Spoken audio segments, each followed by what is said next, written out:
Okay, my postpartum baddies, we are back with part 2 for hot mom macros. If I was wanting to lose 10 to 20 pounds postpartum, this is exactly where I'd start. So go back to part 1 if you missed it, but we are on to part 2. So we tracked our protein. We are in MyFitnessPal. Again, if this doesn't make sense, if you're like, wait, you're going too fast, like go back to part 1. Okay, I just said that. Part 2. So this is what we're gonna do next. After we have our protein all tracked, we have our 5 meals set, our 3 meals, 2 snacks. We make sure we have enough protein, okay? I would just go look at your totals for the day, make sure it's at least over 100 grams, okay? We're not gonna get too complicated with it right now because again, we're not setting any goals, we're just kind of getting some data collection, but just make sure it's over 100 grams so you're like on the right track, okay? Next, we're gonna make sure we're getting fiber, okay? Fiber is just as important, if not more important than protein. Protein is such the hot shot right now in the limelight. Everyone likes like protein everything, protein pop, protein water, protein socks.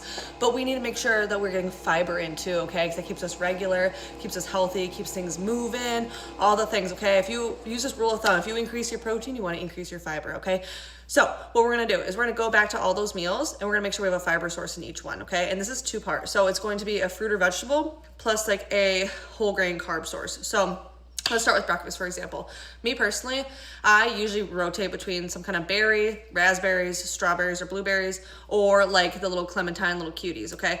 We're gonna go ahead and put one of them there. Berries are very high in fiber, so if you are like struggling with fiber, I would definitely go that route, for example. So let's do like a cup of berries, okay? That's a general serving size, half cup or cup of berries. Let's plug that in first, okay, we're gonna see where it gets us. And then let's do some toast with it. I love Dave's Killer Bread. It's a good whole grain toast. It's got some extra protein in it too. It's very filling. So one size, the large, the regular size, they have like the minis and they have the regular size. 1 slice of Dave's Killer Bread plus half a cup of raspberries. Check that out. As long as you're somewhere between like 6 to 8 grams of fiber at least for that meal, we're gonna say good, check. We're gonna move on to lunch, okay? We did turkey, okay? We're doing turkey wraps. So we're gonna do a whole grain tortilla, okay? That's gonna give us some fiber, but we don't want our fiber to just come from processed stuff, okay? We're not gonna get too in the nitty gritty of that kind of detail right now, but I'm just gonna leave that little plant to that seed right there. So we're gonna do a whole grain tortilla, okay?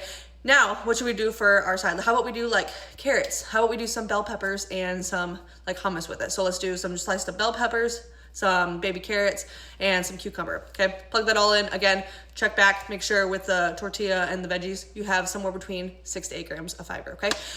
Dinner, okay, we did chicken breast. So how about let's do broccoli, just to keep it simple.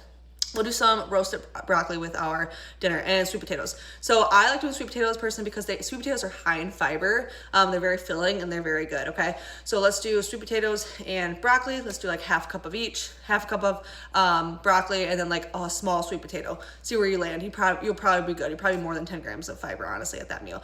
And then we're gonna go to okay, we're getting close on time. Come back for part 3.